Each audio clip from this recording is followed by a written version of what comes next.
Hello, isama ko na 'to. Good good PM. Isama ko na 'tong hyperinflation kahit wala sa module niyo kasi baka lumabas dun sa, departmental exam niyo, especially dun sa mga BSA. Discuss ko lang siya pero hindi 'to naisama sa periodical test niyo, ha. Sige. Chapter 9, Financial Reporting in Hyperinflationary Economies.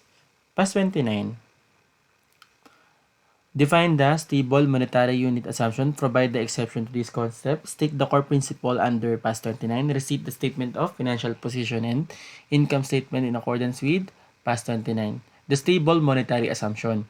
Under the stable monetary assumption, the purchasing power of money assumed to be stable, di ba? Therefore, inflation is ignored. Ito yung isa sa mga basic rule natin sa accounting, di ba?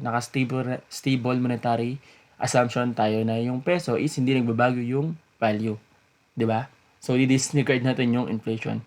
The exception of this concept is hyperinflation. Okay?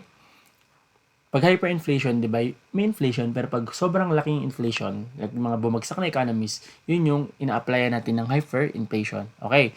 Price level change. General price level change in the purchasing power of money has inverse relationship, 'di ba? If the general price level increase, this means that the purchasing power of money has decreased. Imagine niyo tumaas yung bigas, 'di ba? Nung bata kami 20 pesos. Ganun lang per kilo, ngayon nasa 50, 'di ba? Tumaas yung presyo ng bigas, pero yung pera natin in effect bumaba yung value niya, 'di ba? Kaya nga inverse, 'di ba? A condition known as inflation. Ito naman, kabila. If the general price level decrease, this means that the purchasing power of money is increased, a condition known as deflation, which is malabong mangyayari, di ba? Puro inflation. Pag yung deflation naman, ibig sabihin, bumaba yung price niya habang tumatagal, di ba? Hyperinflation occurs when inflation is very high. From the word inflation plus hyper. Diba? English tayo ngayon. Past 29 does not establish an absolute rate on which hyperinflation is deemed arise. This is a matter of judgment. Kung judgmental ka naman, kaya mo na yan. Indicators of hyperinflation. The general population prefers to keep its wealth in non-monetary asset or its relatively stable foreign currency. Amount of local currency held are immediately invested to maintain purchasing power. O one sign daw na yung mga tao, imbis na ilagay nila yung pera nila as pera, is ibibili lang nila ng asset, di ba? Or lang hindi pera, or i-invest nila dun sa ibang currency para maging safe. Number 2, the general population regards monetary amounts not in terms of the local currency but in terms of relatively stable foreign currency. Price may be quoted in the currency. Example, say, di ko alam, sa ibang bansa ba yun? Di ko alam, Zimbabwe ba? Basta bumagsak yung currency nila. So, imbis na yung pera nila ginagamit nilang pang value is yung dollars. Di ko sure kung anong bansa, research nyo lang. Pero one of rule yun na, imbis na yung sarili nating pera yung gamitin pang value is yung reliable money na lang, like dollars. So, yung Pilipinas, wala pa naman dun. Number 3, sales and purchase on credit take place at prices that compensate for the expected loss of purchasing during the credit period even if the period is short.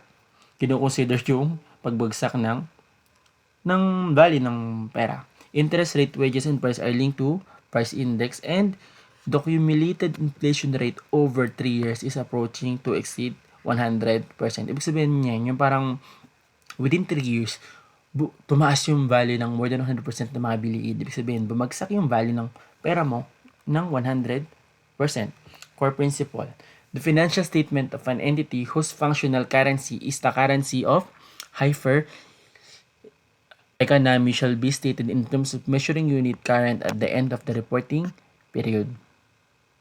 Okay? Ano ba functional currency? In our country, syempre, peso, di ba? Pagka daw ganyan, the financial statement of an entity whose functional currency is currency of a hyperinflation company shall be stated in terms of the measuring unit at the end of the reporting period. I-value natin siya. The comparative information for the previous period shall also be stated in terms of measuring unit at the end of the reporting period. Sige. presentation of information as supplement to an restated financial statement is not permitted. So, hindi siya pwedeng i-supplement, kailangan i-translate siya. Separate presentation of the financial statement before statement is discouraged. Okay.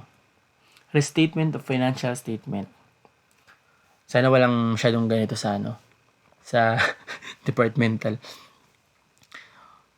Only non-monetary item statement of financial position amounts not already expressed in terms of measuring unit at the end of the reporting period are stated using the constant peso accounting. Tandaan, yung ginagamit natin stable monetary accounting, pero dahil pag hyperinflation na, yung mga non-monetary i-restate natin sa constant peso accounting or yung restated na.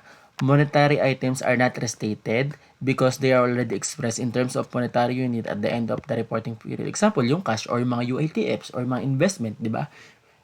Measure na sila at face amount, di ba? At monetary value. So, hindi mo na sila kailangang i-restate. Ang i-restate natin yung mga non-monetary items. Okay? Monetary items are money held and items to be received or paid in fixed or determinable amount of money without reference to future prices of specific good or service. Monetary items include monetary asset and monetary liabilities. Monetary nga, money, di ba? Examples of monetary asset: cash and cash equivalent. Diyos ko, pag di nyo alam yan, ako.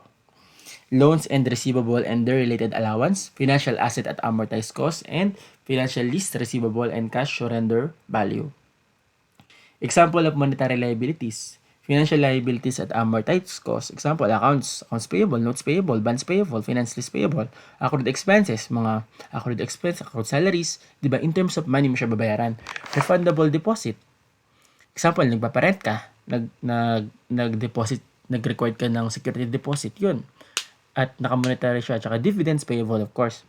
All other items that cannot be classified as monetary are non-monetary except for retained earnings. Retained earnings is balancing figure. So, ibig sabihin, pag tinranslate natin yung non-monetary item, papasok siya agad sa retained earnings.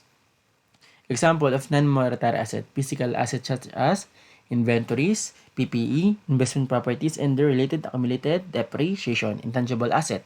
Alam nyo ba intangible asset? Di ba yung mga software, mga franchise, or other customer list, yung mga basta yun, mga hindi mo na, ari-ari ang hindi mo na hahawakan. Financial asset at fair value, advances in prepayment not collectible in cash at as advances supplier, prepaid insurance, saka prepaid rent, and the like. Ganun naman din yung non-monetary liabilities. Financial liabilities at fair value. So, yun pala, pagka financial asset tsaka financial liabilities at fair value is hindi siya monetary asset. Siya ay non-monetary asset or liabilities. Unearned items not payable in cash such as advances from customer, under rent, and warranty obligations. Equity items such as share capital and share premium are also non-monetary items and thus restated. So, yung equity items daw is non-monetary liability. Yung retained earnings din is, ano daw yung retained earnings? Sinabi kanina. Ang retained earnings is balancing figure lang. Kahit non-monetary siya. Okay na. Non-monetary items carried at other than cost. As a general guide, only non-monetary measured at cost are restated. The following non-monetary items need not be restated: non-monetary asset at net realizable value or fair value as the end of reporting period. Non-monetary items measured at revalued amount as of end of reporting period. If the NRV, fair value, or revalue is determined at a date other than the reporting period, the non-monetary item is nevertheless restated. So, kung naka-NRV daw siya or naka-fair value, hindi natin siya kailangan i-translate. Especially kung na-revalue natin siya at reporting period. Otherwise daw, kailangan natin siyang i-restate. Restatement of financial statement. So, ang gagawin lang naman natin dito, i-restate lang natin yung mga non-monetary items, non-monetary asset, tsaka non-monetary liabilities, except yung mga exception, which is ito nga yung kanina. Sige. All items in statement of profit or loss and other comprehensive income are restated. Paano yung formula? Historical cost times mo lang doon sa current price index as of end of reporting period times mo lang dun sa historical price index as of acquisition date.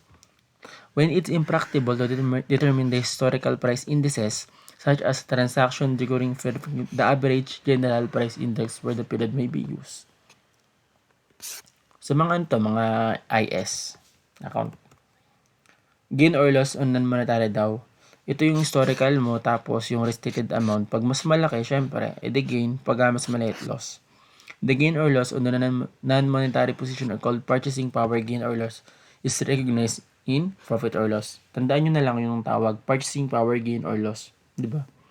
Siyempre, kung tumaas yung value niya, kung asset siya, edi income. Edi kung bumaba, edi loss. Yun lang. Good luck. Tapos mag-try na lang kayo sa book ng problem.